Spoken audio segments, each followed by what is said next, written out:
Ora, mas para que serve a intermediação financeira? Por que eu necessito de intermediários financeiros, quer sejam para as relações domésticas, quer sejam para as relações de uma economia aberta e integrada financeiramente ao resto do mundo? Por um lado, né, os mercados e os intermediários financeiros contribuem decisivamente para viabilizar os pagamentos no plano doméstico ou no plano internacional. Como é que eu viabilizo a transferência de recursos, né, para uma empresa, para um indivíduo que está fora da minha economia de origem, para que eu possa viabilizar a importação de um equipamento ou a realização de uma operação financeira, ou que eu possa transferir recursos para um familiar que está fora. Ora, eu necessito não somente dos bancos que vão fazer a intermediação financeira, mas de uma infraestrutura tecnológica, de uma infraestrutura legal.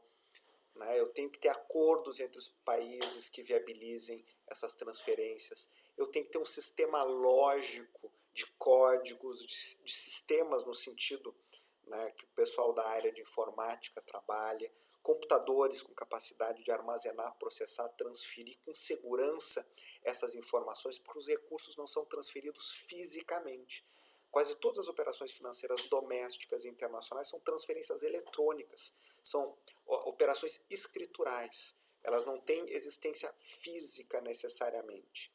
A moeda e as transações financeiras cada vez menos apresentam uma natureza física.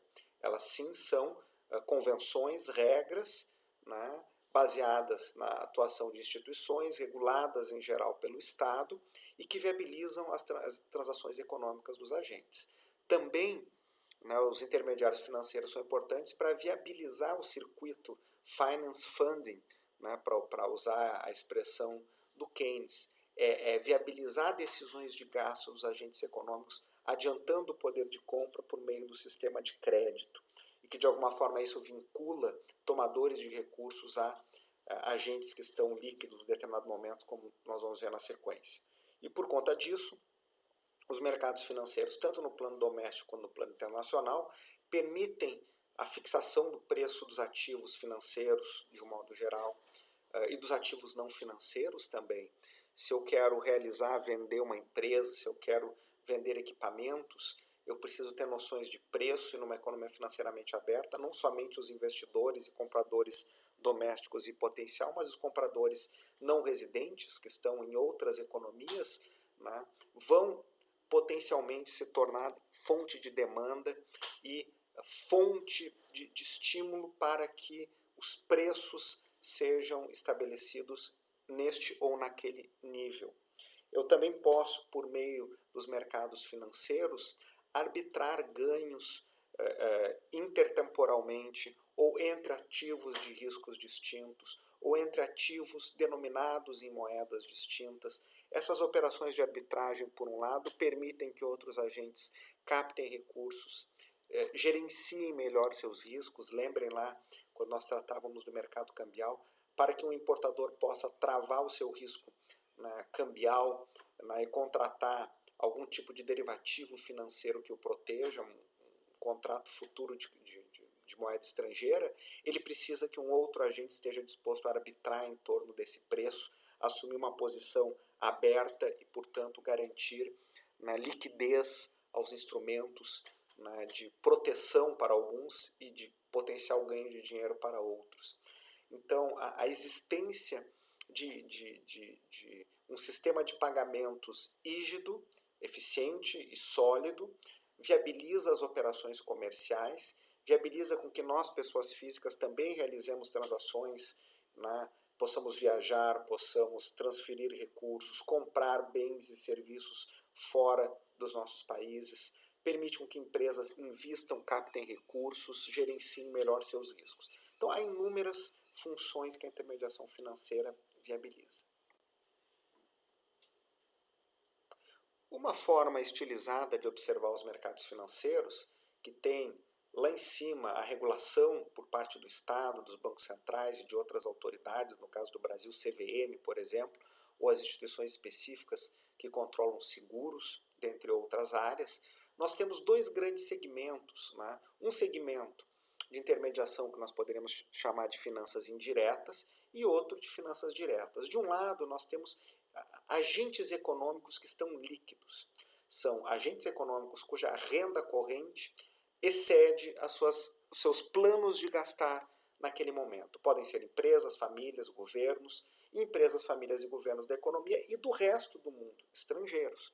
Esses agentes estão líquidos e eles desejam aplicar os seus recursos. Eles podem aplicar os seus recursos diretamente adquirindo títulos emitidos por empresas, basicamente, ou governos da sua economia ou de outras economias. Famílias não captam recursos emitindo títulos, indivíduos. Mas os tomadores lá na ponta, né, são famílias, empresas e governos de dentro da economia ou do resto do mundo numa economia financeiramente aberta. As finanças diretas significa dizer que o dinheiro do poupador e investidor vai direto para o tomador e investidor. Eu estou comprando a emissão primária, uma IPO de uma empresa que está emitindo ações e eu estou captando esses recursos e serei proprietário dessas ações, ou os títulos emitidos por uma empresa, debenture, ou por um governo, títulos de dívida do governo.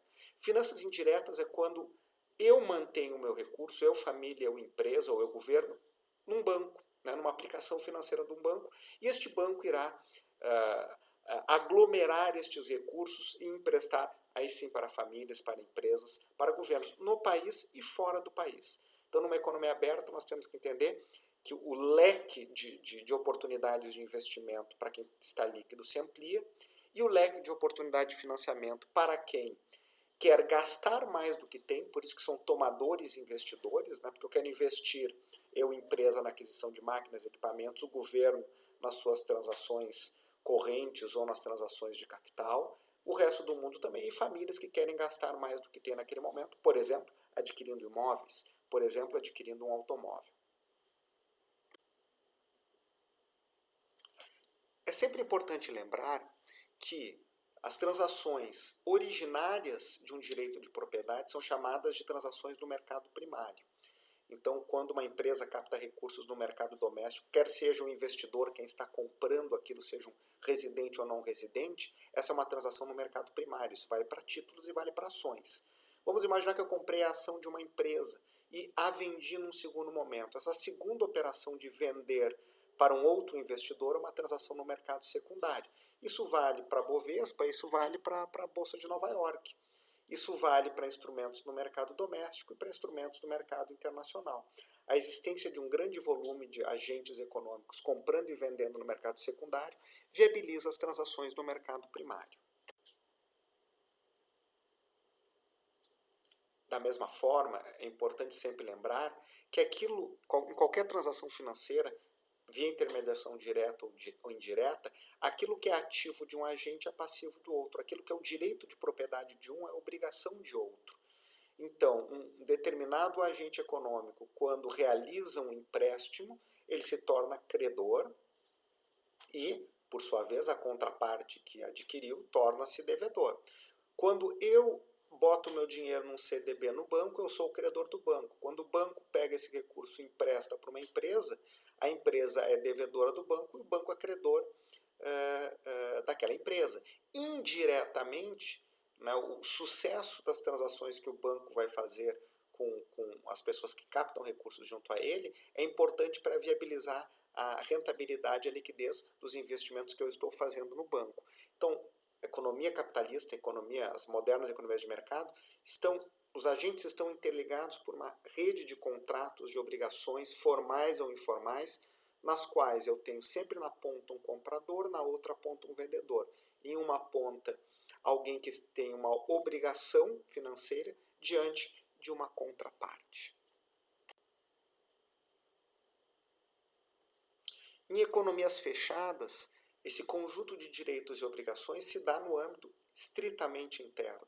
Então, os poupadores, né, investidores de uma economia, só têm os ativos emitidos domesticamente como alternativa de aquisição. Por outro lado, aqueles que necessitam de fontes de financiamento só têm nos poupadores e investidores domésticos a fonte potencial de recursos. Em economias abertas, esse leque se amplia fortemente. Isso altera a dinâmica macroeconômica.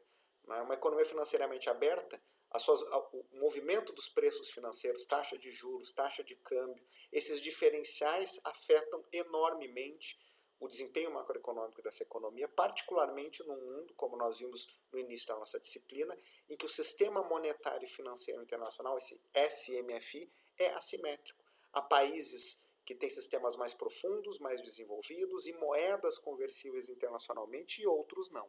Essas diferenças são fundamentais.